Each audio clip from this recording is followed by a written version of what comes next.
Hey there, it's another edition of The Working Actor on Casting Workbook, and we are at the Whistler Film Festival where we are meeting up with the stars who are being honored here today. And one of them in particular is Taylor Campbell, who is getting honored with the UBCP ACTRA Northern Star Award. So congratulations on your award. How does it feel being recognized by the industry for your talents? I'm exceptionally excited to be here. I have a very synchronistic, quirky, cute story about full circle being here. So 9 years ago, I shattered my femur at the top of Whistler. Oh. Chasing the boys, trying to keep up with everyone, getting down the hill. And a week ago, I got a call, completely unbeknownst, that I was being honored with an award here at Whistler that I didn't submit myself for. I didn't have to do the begrudging work of chasing that process. It was just a gift that landed in my lap. Ready to receive, and it's this really incredible honor after 9 years. 9 years ago this December, from being shattered and trying to chase a reality and a life to keep up with others, and 9 years later here I am, just through alignment or much more in my own speed.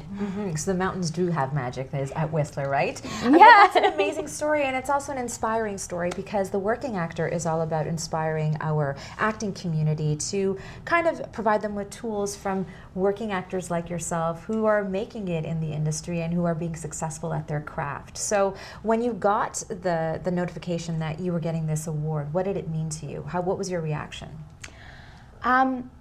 It was a little bit emotional because it was a reflection of a lot of personal growth that I'd been working towards, a lot of learning to turn inward as opposed to find results externally. Yeah. And validate myself through what's good for me and not what works for others about me.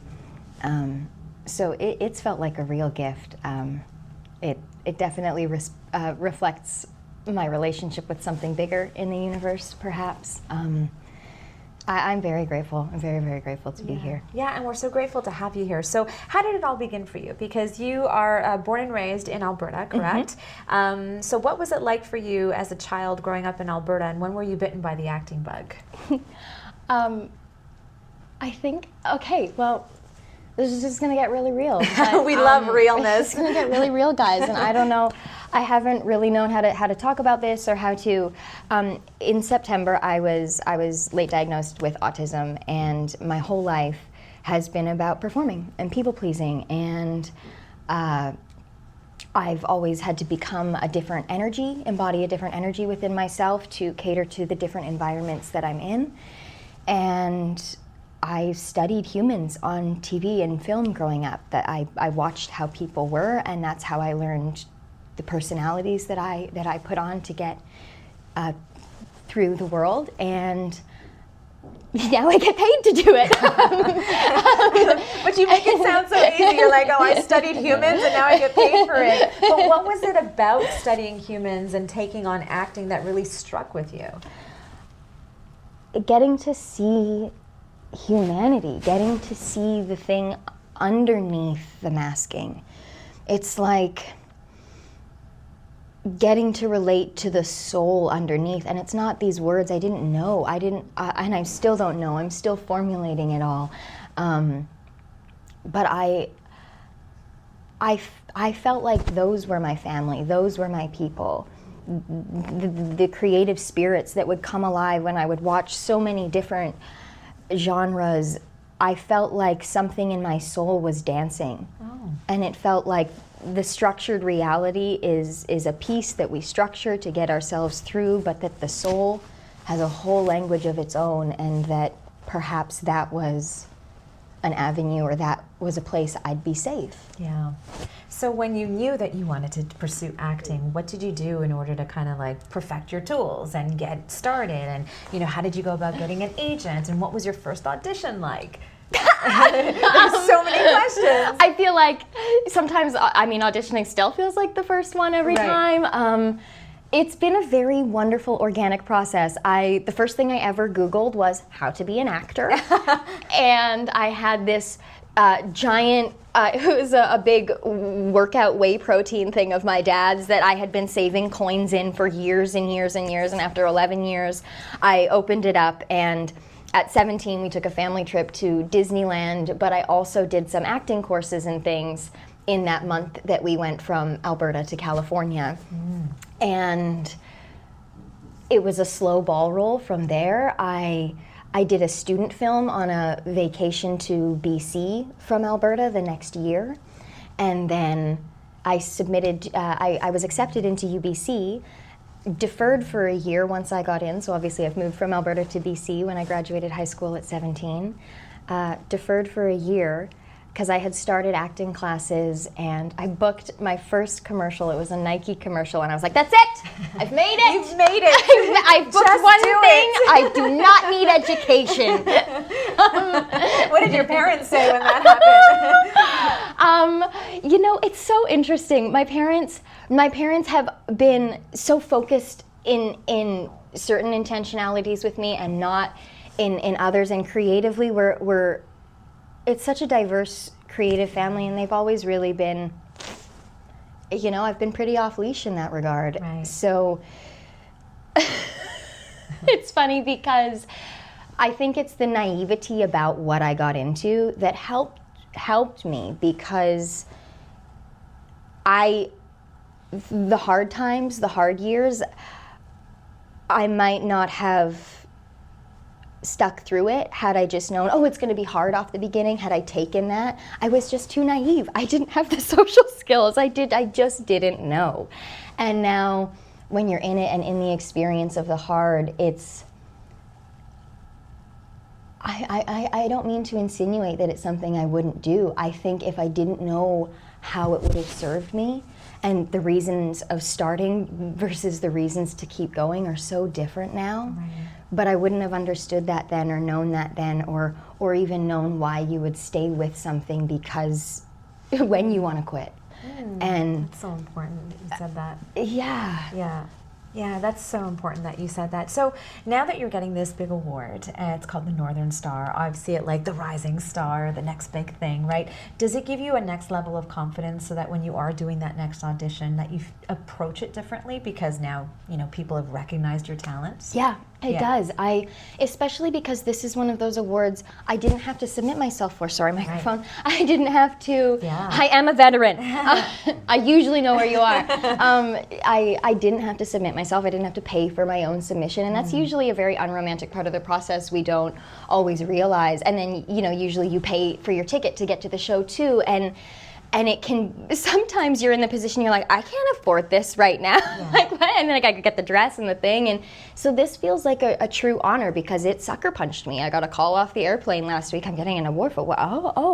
It feels like such a genuine gift. Yeah. And it's one of those ones that it is a call to step forward into your confidence and into, hey, I can't be nervous or be the person who's wanting to quit. It's, no, you go be the person that has inspired. It's whatever in me naively kept going. It's that same energy that, so it's a massive honor because it's you guys reflecting to me, hey, this is the part of you that works. Yes. And this is the part of you that the world likes to see and that is working. Keep going in that direction. So I thank you. Yeah, no, obviously. I mean, this is your moment. It's time for you to shine. But for the actors who are tuning in and watching this right now, and they're not getting an award or they're not getting recognized for their talents, what are some pieces of advice that you would give them to help them keep going? Guys, you won't always feel like you're in a time of your life where you deserve an award. It's like, it's not always going to reflect where you feel you're at. The perception is never the reality. And I think that it's that. I want to quit all the time, like an incessant amount that I probably shouldn't say it for the fact that I keep doing it, because people are like, well then, are you just at odds with yourself that often? Yes. Yeah. And I don't know how healthy that is. I don't, and again, when I talk about having entered this from a place of only really ever having known how to mask, and I don't mean that there's not joy in that. There's been incredible self-discovery, and there's been, actually it's from having it be one of the only places of joy that I've really created that momentum and ball rolling. But it's like, honestly, there is a spark in all of us, and there's an inner knowing in all of us, and only we can know the formula for us. Things will sound crazy to everyone else because we each truly only have our own individual languages between ourselves and that thing that's out there in the universe that's bigger than us, because we are here for individual missions. Yeah. And our own growth is our own business. And so just keep following your own business. It does not have to make sense to other people. It won't always make sense to you. Like the heart and the head, what the ego needs to know and what the heart's like, oh, if I've got this, like, just shut up, we're going to keep going, put backseat driving. Where does this wisdom stem from? Because you seem like an old soul, that you've gone through a lot of experiences, and that you're very balanced right now with how you are, going through your path and through your journey with your career. Thank you for using the word balance. That always hasn't been there. That's a very new pinnacle that I'm learning, is to find balance in many extremes. And it's to always remember that how put together or balanced this looks is, I'm shaking, I'm nervous, I'm so excited. There's also that we just have the tools to cover. But what was the question? It's like, where does all this wisdom stem from? Right, it's like, I don't know, a lot of nights crying in bed. I don't know how many lifetimes I've lived before this, I don't know, but it's my job. It's our jobs to study. It's my tax return says I'm an actor, and then I sometimes wonder, how would I ever say this to a doctor, people who have their university degrees, have their education, but I think that I study human potential. And I believe that I study the collective consciousness, and that is my job. I am a channel. Like, this meat suit is just a channel for all of consciousness. It's not really me, and I can't, like, I would hold the awards and I do that, but it's not me. I'm just a puppet.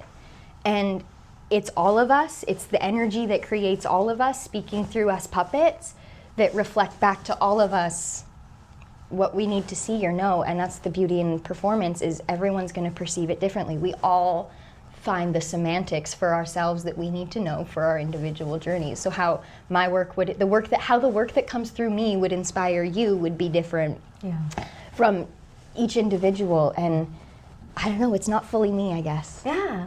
I love this interview. I mean, you're so real, you're so down to earth, and I love the way you don't shy away from the struggles that you've had in order to get to where you are, but now how you're approaching this with more confidence because of your Northern Star Award, which you so deservingly are going to receive today. So what are some of the projects that you've worked on that really have been your favorite? Oh, it's such a challenge to pick favorites. Is it like picking a child? I always ask that question. It really, how do you, it's like picking a facet of your personality or your consciousness that's your favorite. But I mean, obviously there are circumstances that stand out, and there are ones, honestly, I find a pattern between, and it's the way that they get approached is so different, but when it's an indie, and it's like $100 a day thing or a no pay thing, what that gives you, and the way, the experiences that I can be bare feet on those sets. Okay, there's a difference, right? It's not like, this is your department, don't touch that cord. Which really kills the work, man. That, like, the creative process, she needs room to breathe. And when the institution comes in too much, and again, it's the institution that pays our rent, so that's so grateful for those jobs. But in what keeps the heart alive, the reason that I'm here, it's an indie short film, and that experience, getting to work with Stephanie on Queen of the Underworld, we had a whole rehearsal process. It felt like I was in an acting intensive that I was being gifted to do. I didn't have to pay to do, and yet I'm working on this genre. I've been so excited to lean more into horror because I think it is so consciousness expanding. I absolutely love what this genre is cranking out, and I really wanted to learn myself in it. So it was the coolest opportunity to get set up with Stephanie on this one, and there was so much growth, and the experiences from these indies are so expansive. Yeah. I love the fact that you were saying how it felt like an acting intensive. I feel that we're giving our community an acting intensive with you, because this has been a fantastic interview. Congratulations once again on your Northern Star Award. We cannot wait to talk to you in the future when you keep on receiving more awards for your work. Thank you. Thank you so much. Thank you very much for Thank having me. you. Thank you.